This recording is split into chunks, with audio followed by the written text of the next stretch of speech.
You get a mentor, model towards, pass on your teaching, your philosophy, and hopefully leave a legacy behind. Yeah, for sure. The outcome of the last stage of life could be one of two things based upon who you've chosen to be. Either, because everyone leaves a legacy. Everyone leaves a legacy. You will either be a stepping stone for those who follow you, or you'll be a crutch. And by being a crutch, you're going to set up all the different kings in your life that you've allowed to dictate who you are. You're going to step out of the way and give them open range on your children and grandchildren.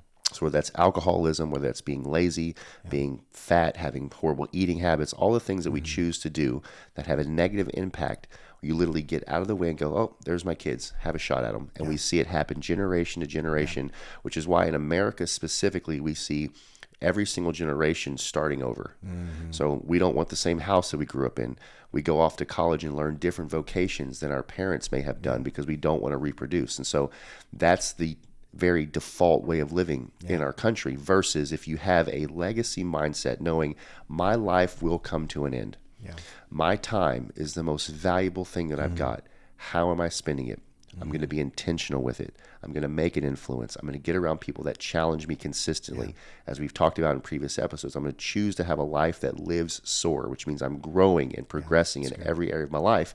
You then become a stepping stone for those who follow you, and those can be produced and left first with your philosophies. As parents, as an older generation, because with my gray hairs, I'm stepping into that older generation, is I'm now leaving a footprint or a philosophy that others will follow and others will adapt. So I'm handing down not just my assets and, God forbid, liabilities. Don't hand your children liabilities. You're better than that. But handing down assets, and more important than that, handing down philosophies. And the philosophy is, if your philosophy has been practiced in all of your domains, your faith, fitness, family, finances, you will have fruit at the end of your life, and your kids will more than likely see that fruit and want to carry on that philosophy. On the opposite side of that, if you don't have fruit and you are fat, out of shape, your wife doesn't respect you, you've never produced any type of meaningful victories inside of your domain at work or inside of your personal life, any type of achievements, you're leaving them a blueprint of things not to do. And that's why, as Josh mentioned, you go to school, you pursue another vocation, you'd say, I want to do anything other than what my parents did because I don't want to end up anything like them.